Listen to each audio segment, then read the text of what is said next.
Oh my God, I'm dying. Okay, so hi, my name is Sophia. Um, and this is my first video.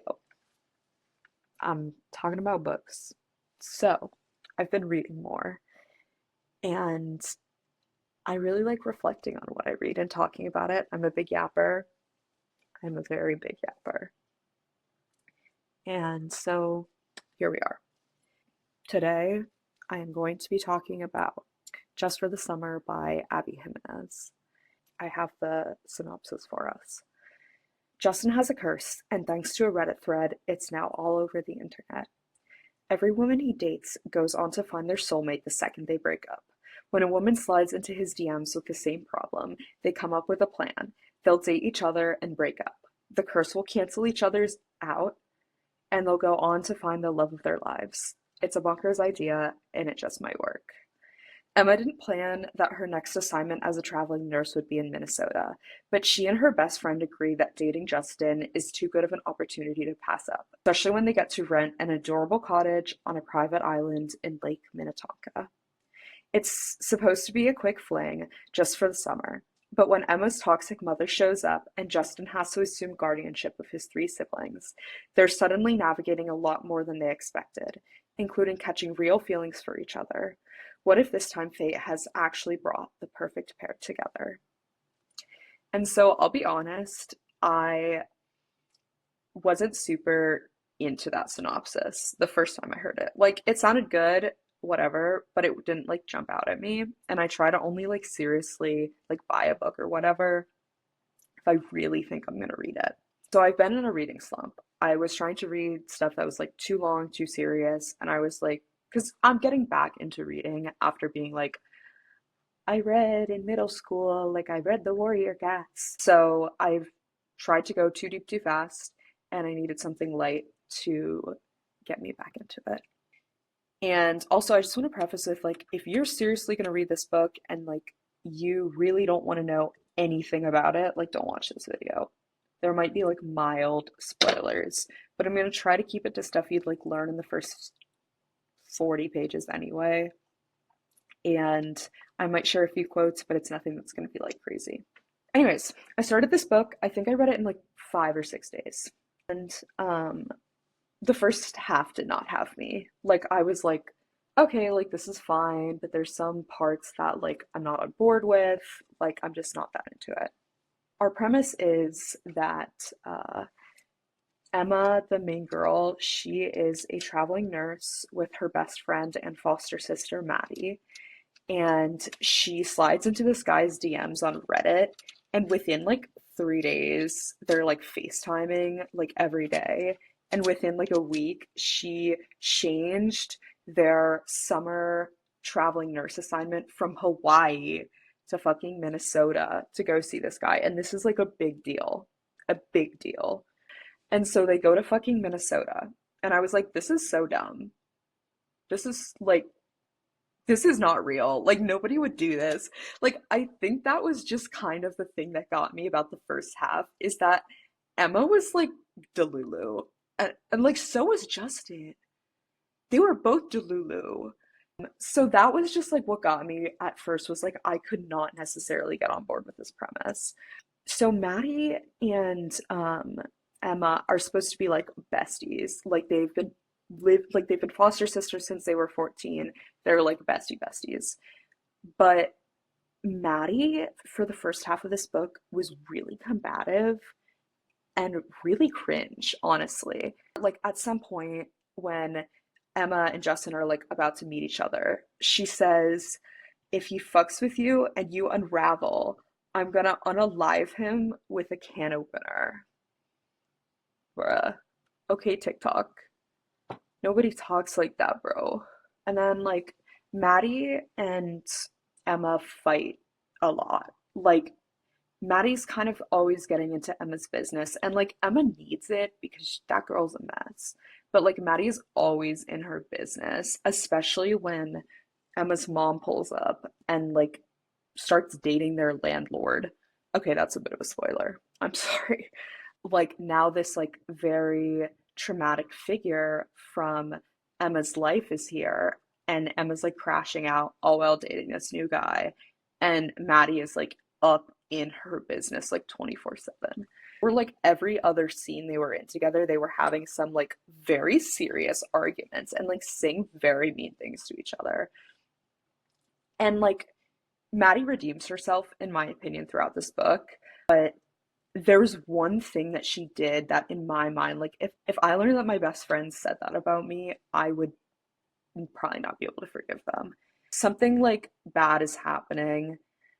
Um, Maddie and Justin have this kind of truce throughout the book, and like Justin is talking one on one with Maddie and is like, do you think she's capable of falling in love with me? Like, is this even possible? Like, should I get my hopes up? Maddie literally says, Justin, you will never get her to love you. You can't. Justin goes, she loves you. And then Maddie goes, that's because I got in before the doors closed. And Maddie goes on and says, it's not because of the kids. I mean, it is, but it isn't. It wasn't that. She would have found something else to be the reason. She's not capable of falling in love. If my best friend said I was not capable of love, the crash out would be insane. It would be insane.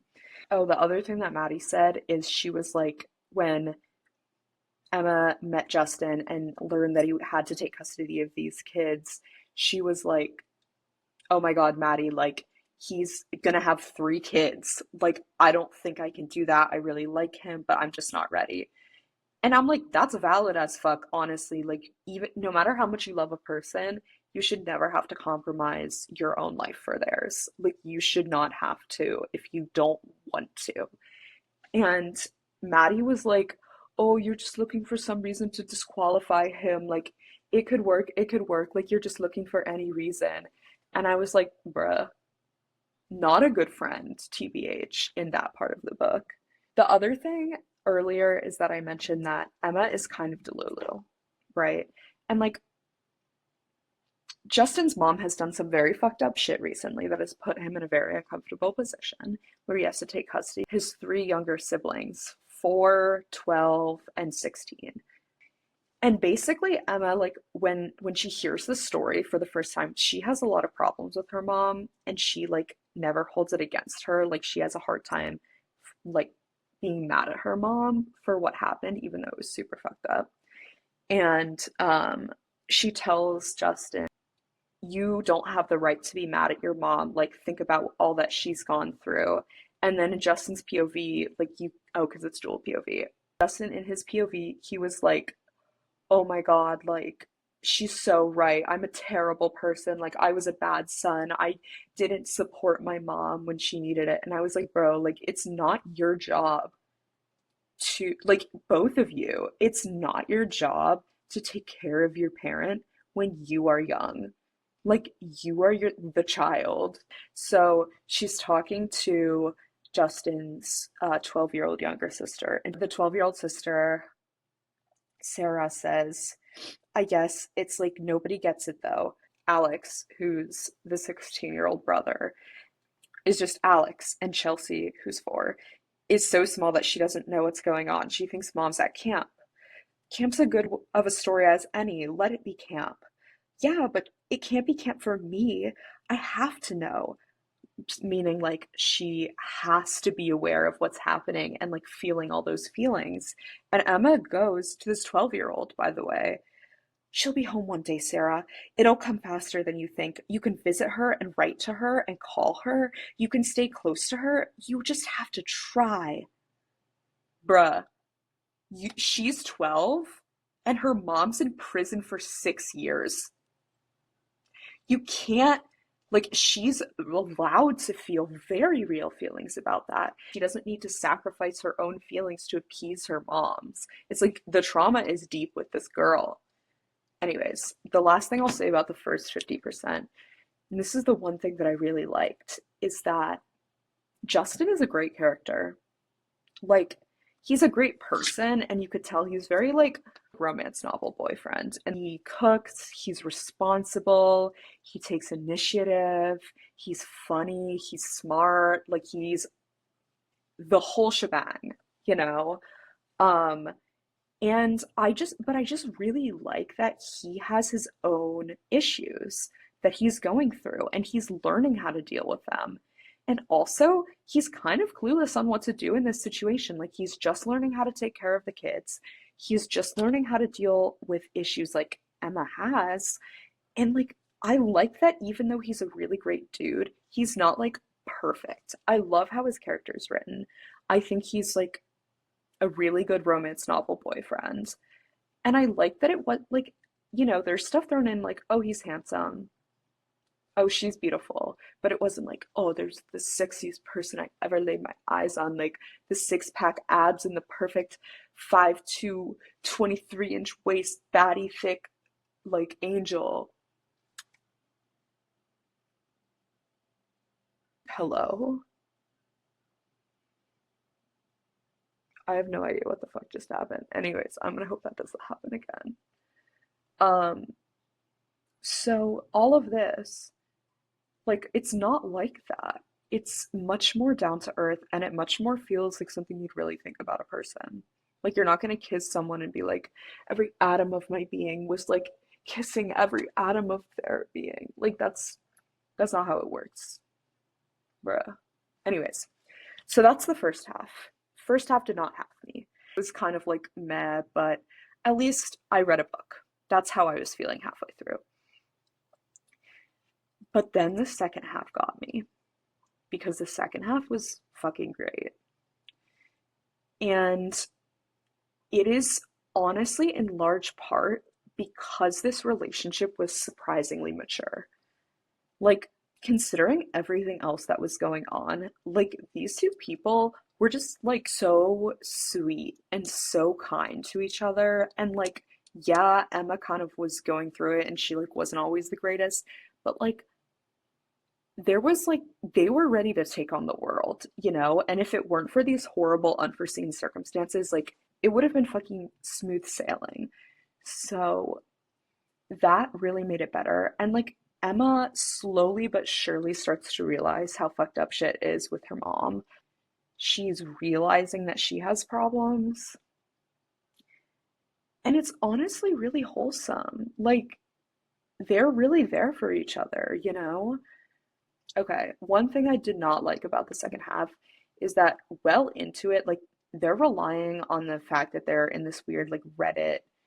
Oh, like all my exes went on to marry their soulmates, like blah blah blah. Like they're relying too much on the fact that that's like the premise of why they're dating. I'm like, bro, why are you still on this? It's like you've been sleeping over the last 3 nights. I also didn't really like the fact that Justin was like absolutely puppy dog love for this girl. Like, no matter what she did, he was like, I'll be there no matter what. I am like 100%. Like, if I didn't have these damn kids, I'd jet all over the world with you. Like, he's all in from day one. And at a certain point, I was like, bro, she doesn't like you like that. Like, you have to like have some dignity. Like if you've read this book, you know the part that I mean. But he's still like devoted and he's still loyal. And I think that's a very good thing. Like it's a very attractive quality, but at the same time I was like, please, like this is bad for you. You got to take care of them kids, man. But it worked out. It works out. Anyways, the thing that I really liked is that the family dynamics with the kids are really great.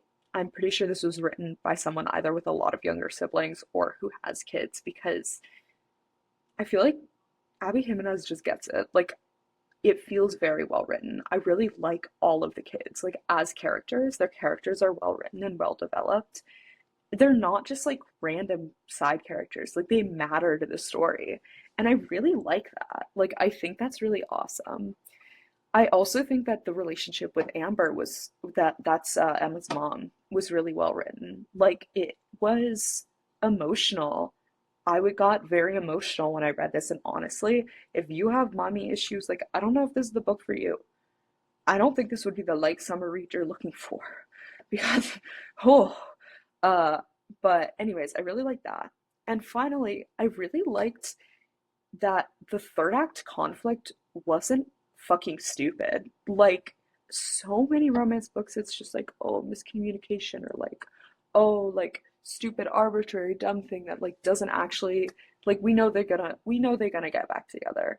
And like, honestly, there were parts of this book where I was like, I hope they break up in the end.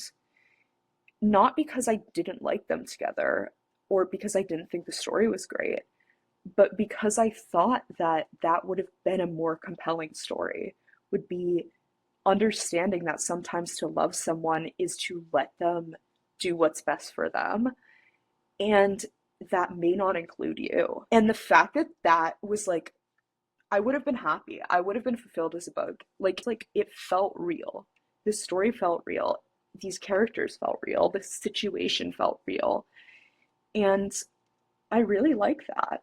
And that kind of brings me into my conclusion of this now 25-minute recording, which is the thing that I love about Abby Jimenez's books is that they're not like a like romanticy, smutty, like his rippling six pack, like his gaze raked over my body, like the lust I felt for him was unlike anything I'd ever experienced.